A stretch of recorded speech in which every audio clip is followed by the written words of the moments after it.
The best place to get information is multco.us/hot.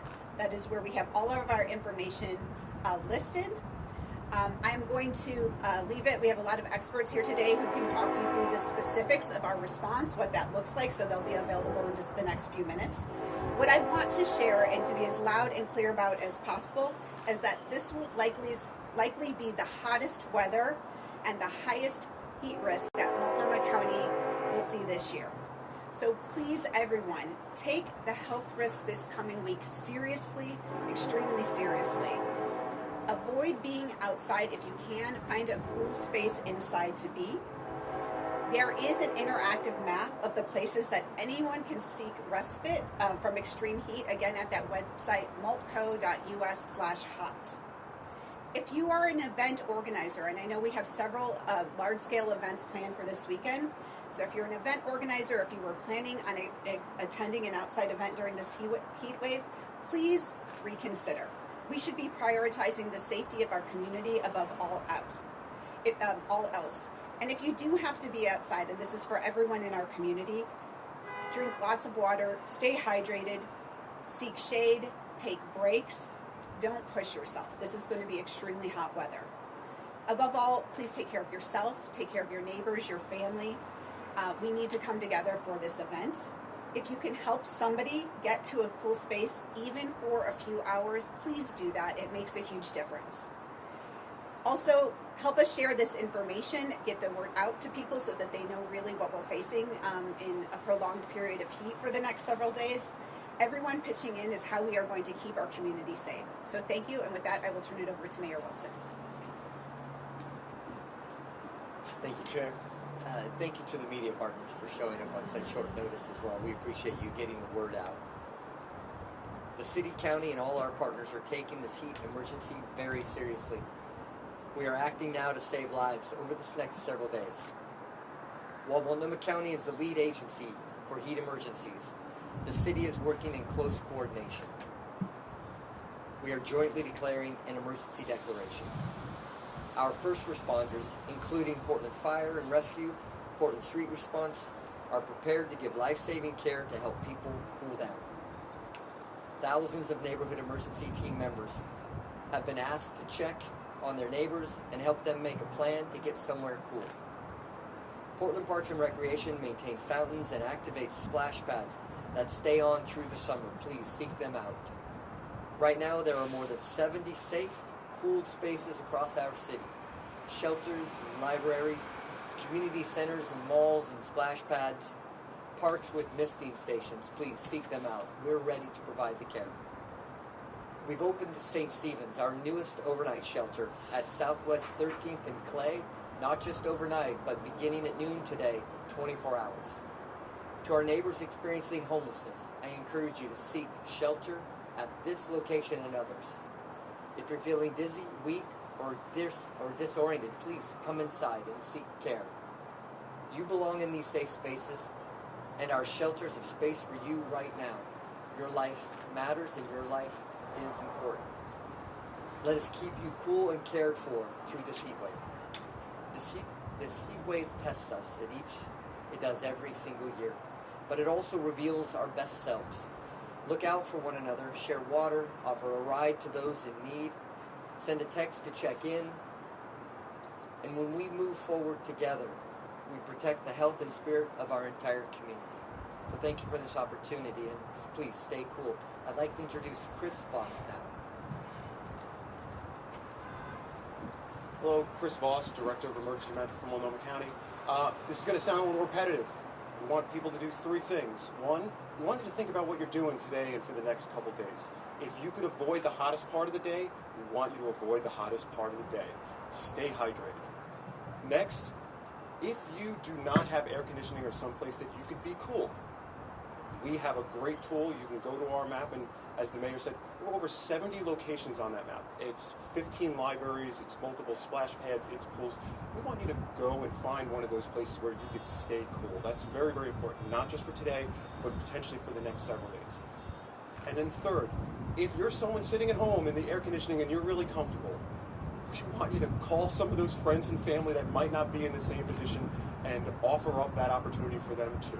Because anybody that we can get out of cool, we're happy to open up locations and offer opportunities, but they just might be more comfortable in your house or in your couch staying cool with you. So that's it. Stay cool, stay safe, and I'm going to hand it off to Dr. Bruno with the Multnomah County Health Department.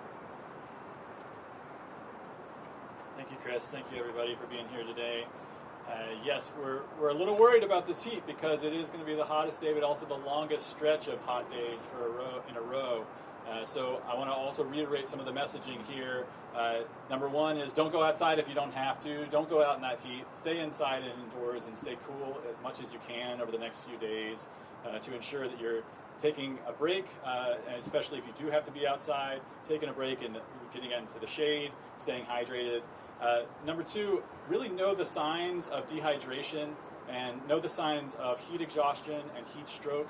These are really things that can creep up on you quite quickly, especially dehydration. You know, when you start getting that dry mouth and starting to feel really thirsty, you're already in mild dehydration. So it's really important to be very preventive and stay hydrated throughout this time. Heat exhaustion is really where your body starts to say, hold on, we've got to take a break here. You might start getting a fast heart rate, shallow breathing, a little nausea or vomiting, excessive sweating. These are signs you really got to listen to your body, get in the shade, get hydrated, take a cool shower or mist as quickly as you can. And then heat stroke is really kind of the final step where actually you might lose consciousness or start having seizures. This is a life-threatening emergency. If you or someone you see or know experiences that, please call 911 right away and get to a hospital. So, and number three, our final recommendation is that to please make sure that you're checking on neighbors, that you know about the resources, that you're sharing the resources that are on our website, multco.us/hot. It lists all the resources that Chris just mentioned. It lists our cooling centers that are open today from 12 to 9 p.m. that will be available for people to come in the air conditioning and get cool water and snacks and take a break from this hot heat. And please be safe out there. Thank you. Great. So we have a minute to take some questions. If anybody wants to ask some questions, if you go ahead and say your outlet and ask your question. Joelle? Joelle Jones with Point 6. My question is for Chris Voss. My question is, why not keep the cooling centers open overnight? We heard the mayor talk about how, that shelter will be open overnight, but why not? We know that we're not going to see quite a reprieve from these hotter temperatures overnight. Why not keep them open? Yeah, well, and one, we're really glad that St. Stephen's is open overnight and we have that option. We're going to continue to watch this event. One of the things that we're obviously concerned about is the longevity of this event. And if we're starting to get the feedback and we're starting to see the temperatures in locations really start to heat up, that may be a decision that we choose to make. Early on in an event, we don't quite see that heat up. Right now, we know that certainly the hottest part of the day will be the greatest risk. That's why you see so many opportunities in those key hours between really noon and 9 p.m.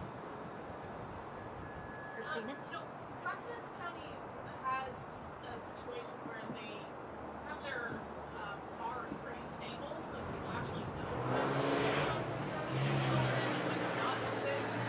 Have you guys considered doing something like that so people have some level of stability and certainty and they know when they can show up? And I'm so sorry, there was a car racing by and I missed part of that. Multnomah County has a situation where they open their cooling centers every single time it hits a certain degree temperature. Your bar for when to open these is a little confusing to folks. They don't actually know when to show up and not to show up. And as you know, there's camps all over the place. How do people actually know when to show up when it's so uncertain? Yeah, so you know what? With heat, there's actually a lot of factors that we look at. And I often want to say that there's just not one thing, and sometimes it might not just be temperature. We saw the event a week and a half ago where humidity actually came into play. We're like, okay, well this is the temperature, but we've got to count humidity as well. Sometimes that might be smoke. Sometimes it might be the day of the week, as in we know Sunday there's not as many opportunities, so we might be more likely to open. It might even be the time of year. We know August typically there's a little more acclimation, so we might be more likely to open in a May or June if we see an event. So to just have a temperature for us, we think that's only part of the story. It's why that we go down this route. But I also want to sort of acknowledge what the mayor and the chair chose to do for this event. Knowing that sometimes it's a little complicated, I often think that we have a plan. And our plan is each morning to sort of say, hey, did we meet these thresholds? But really smart leaders know, hey, when do we need to maybe not follow that exact plan? And that's why we made the decision today to also keep cooling centers open tomorrow because we wanted to get ahead of that. We wanted to make sure that the information's out there. We wanted to give people a little bit more time for the information to get out there for people to also make decisions about what they would be doing tomorrow on a Saturday. What percentage of the homeless population here do you think actually knows what the homeless centers are? You know what? I know there's not someone specifically that group, but I can tell you that we work closely with HSD. We also work closely with a lot of the vendors. We have outreach teams that are out there, and they've been out there for days communicating, and we know that they've been out there right now. They're delivering water, they're delivering electrolytes, but they're also sharing information. They're sharing information about what opportunities are available. Do you know how many people are going around the city doing this? I know there's 36 zones, and we've got contractors in every one of those zones sort of doing that work. The exact number of folks, I think we could probably find that information for you. If you do choose to open them up in centers at night, do you have staff running on standby to open the centers up? So we typically do recruitments, but we do have contractors as well. So I want to say we have some of those staffing that we already have identified, and then there was probably an additional recruitment to make sure that there's no gaps. So you've identified the locations as well to be at and open them up? We do have several locations that we work with regularly, so we would likely use some of the locations we already have. You might even see us open up additional ones if we think that we might not have enough space. One of our key goals is not to turn anybody away, so if that means we've got to open up more locations, we will do just that. How long does the recruitment process take? Like, would that be done within a few hours if you decide, okay, we need to open this in the next 3 hours? So it often depends on how many you have. I can tell you we put out a recruitment just yesterday for some folks to help with some of the logistical pieces, and in 8 minutes, every one of those positions were filled. We sent that message out to the entire county. It was great to see that filled. Sometimes it's not that fast, so sometimes it does take us a few more hours. And if anybody's seen a big winter event where sometimes we've got 10, 12 locations open, we know we need even more time than that. So we heard several folks say today, avoid going out there in the heat if you can, but we know that Coast to Coast is happening as well as the Hawthorne Street Fair, tons of outdoor events. What kind of coordination are you guys doing with the event organizers? Are you enforcing anything, or are you leaving it up to them? What can we expect? Yeah, I'm going to hand this off to Dr. Bruno, who actually, I know his team has been working closely with some of these groups. Yeah, thank you. Yeah, our environmental health team within our public health division of the health department has been very active, contacting event organizers, making sure that they have a heat plan in place and they have an emergency action plan in place. We've been weighing in, making suggestions about other ways they can improve their ability to provide additional water and supports for people during races and during other events that are happening this week and this weekend.